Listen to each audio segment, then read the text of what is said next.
lively coming out. They be wondering what we talking about. Salute, salute, salute. Nocturnal Thoughts, man. Coming at you with a real quick video before I get out your way. Look, man, let me tell you. When I first heard about Gervonta Tank Davis versus Mario Barrios, I was excited.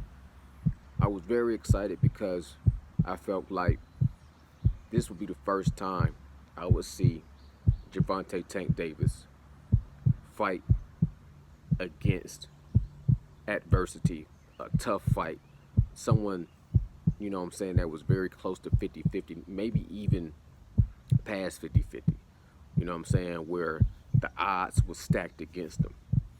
And I was excited about that. You know, people was giving Tank a lot of flack, saying that he was fighting small guys, you know what I'm saying, Leo Santa Cruz is too small, Yuriorkis Gamboa is too old, etc., etc. So when I heard about him fighting Mario Barrios, I was excited. I said, this dude about to go up, you know, 2 weight classes, in my mind, technically 1 weight class, but he's going up 2 weight classes from his last fight, and he's going to fight somebody that has some decent power, that's has a size advantage and definitely has a reach advantage. And I said, man, I'm super excited about that. I can't wait for this fight. You know, then Leonard Ellerbe started doing interviews about the fight. And honestly, he started to water it down for me. He started to dilute it. He started to have it had less effect. When Leonard Ellerbe started to break down his assessment, the idea of the fight, it started to lose steam for me. I was still excited. To me, it was still a good fight, great fight. You know what I'm saying? But it still wasn't that fight that I wanted to see Gervonta Tank Davis in. And I'll get to that in a second. But Leonard Ellerbe was like, well, as a promoter, I'm not a fan of this fight. Now, he was saying the same things about Leo Santa Cruz as far as this is Gervonta Tank Davis' toughest fight. And cool. I'm glad you admitting that, you know, this is his toughest fight, Leo Santa Cruz. He should have just stuck with that when he came to Mario Barrios. This is his toughest fight. But when he went on to say, well, I'm not a fan of this fight, to me, it sounded like that fast talk from like a car salesman, where you're trying to sell me on this idea that you are so worried about Gervonta Tank Davis taking this fight. And then to turn around and say, well, this wasn't my idea. This was Tank's idea. That also just did not resonate, because I'm like, okay. Now it's up to Tank who Tank fights, which is cool if that's the case. But all of a sudden, you saying you didn't want this fight for him. You don't even like this fight. You're not a fan of this fight. Gervonta Tank Davis is saying, well, I just fight and beat who they put in front of me. But Leonard Ellerbe just said, you know, you chose this fight, and Leonard Ellerbe wasn't a fan. Leonard Ellerbe wasn't a fan of this fight, but since Gervonta Tank Davis wanted this fight, let's make it happen. Okay, cool. Start to dilute it just a little bit. I'm like, okay, let's keep it rolling, right? Let's just make the fight happen and see how it plays out. Then Leonard Ellerbe goes on this thing about how, you know, Josh Taylor isn't known. Josh Taylor didn't bring a lot of butts to the stadium seat when he fought Jose Ramirez, and that, you know, nobody knows who Josh Taylor is really. You can't just come and fight the champ. You got to bring something to the dance and stuff like that. I said, okay, man, whatever, you know. When he said, who is Mario Barrios? Nobody knows who Mario Barrios is, and nobody cares. You know, it's all about Tank. I said, okay, man, okay. This fight to me has been reversed to where I had to choose the underdog just for me to be excited about the fight as I was before. And then after the fight, because the fight went down and it was a great fight, and I take nothing away. I take my hat off to Gervonta Tank Davis. He did what he had to do. I think it was a spectacular performance against a tough guy who had a lot of heart, had a warrior spirit, El Azteca spirit. I take my hat off to Mario Barrios. He showed up. He was game. He was a live dog. He was ahead on the scorecards. He was putting up a good fight. He just was not built to take the kind of power that Tank dishes out. And I salute him for coming up, and fighting a tough fight in Gervonta Tank Davis. Both guys have my respect. But it wasn't that fight that I thought it could have been. You know what I'm saying? That fight of the year type of fight. And post-fight, you got Mayweather talking about, well, we're going to keep everything in-house, which is cool. It's always been like that. If we're going to keep everything in-house, we got our own 135 and 140 pounders that Gervonta Tank Davis can fight. Okay, cool. But when I hear younger people talking about Gervonta Tank Davis as a superstar, that's where I say, you know what, nah, not in my mind. You know what I'm saying? He's a star. There's a big difference between a shooting star and a star. He's a star. He has star power. And, either you have it or you don't. Gervonta Tank Davis has it to a certain extent. To a certain extent. You know what I'm saying? He's working on it. Inside the ring, he has star power, period, point blank. Outside the ring, his personality, everything like that, I think that's all still coming together. I'm trying to be patient with Leonard Ellerbe and Mayweather and Al Heyman because they trying to create this guy legacy, right? And Leonard Ellerbe was like, we're going to get all that. We're going to get all that. We're going to get as far as the legacy fights and things of that nature. He says we're going to get there.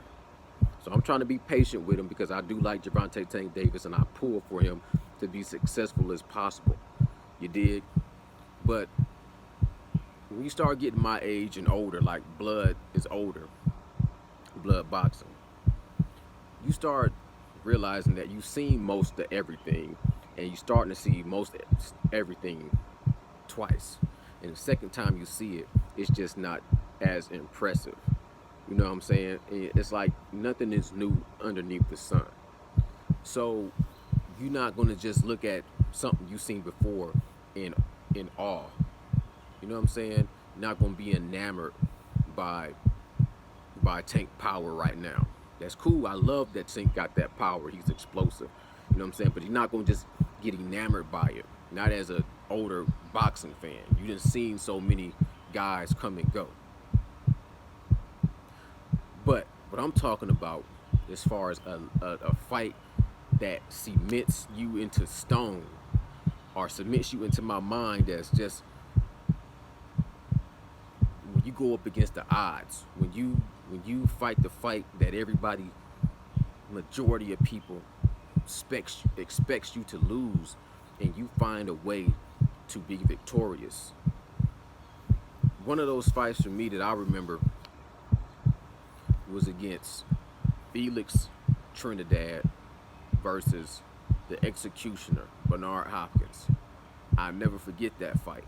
I'll never forget that fight because nobody thought that Bernard Hopkins was in the same class as Trinidad. Trinidad was on a tear. He was bowling through people. He was knocking people out. He was looking unstoppable. He was in his prime. Bernard Hopkins had took the hard way to get to Trinidad. He was fighting fights that he really didn't even have no business fighting. He was fighting bigger guys, younger guys, because he got a late start. You know what I'm saying? He came out of the system, and he kind of got a late start in boxing.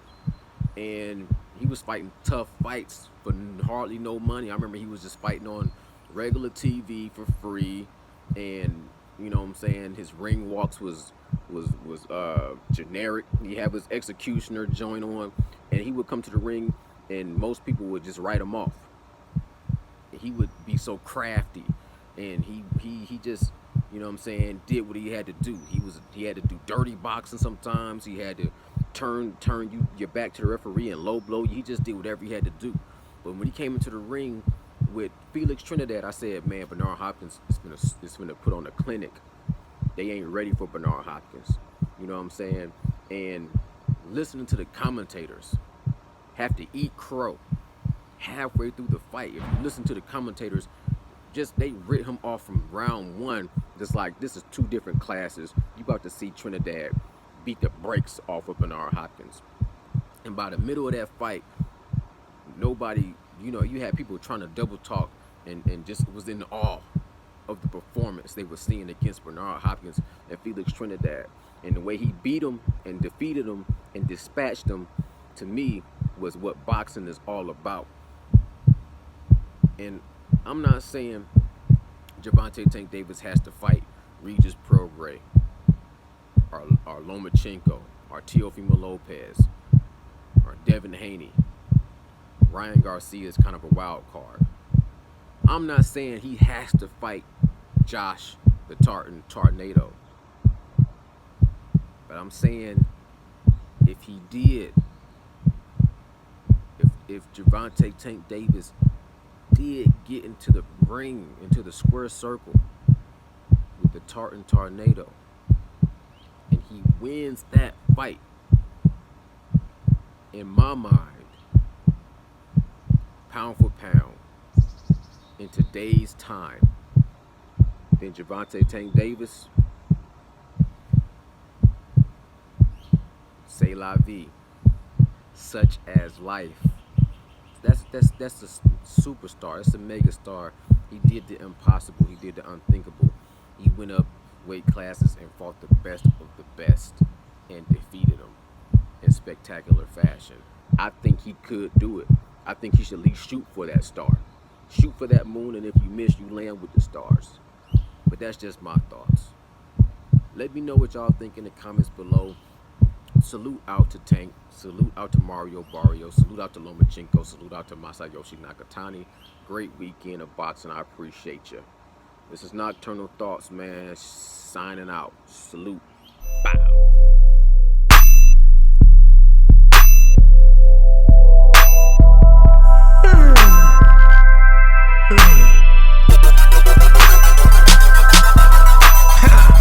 Sleepy going in, lively coming out. They be wondering what we talking about.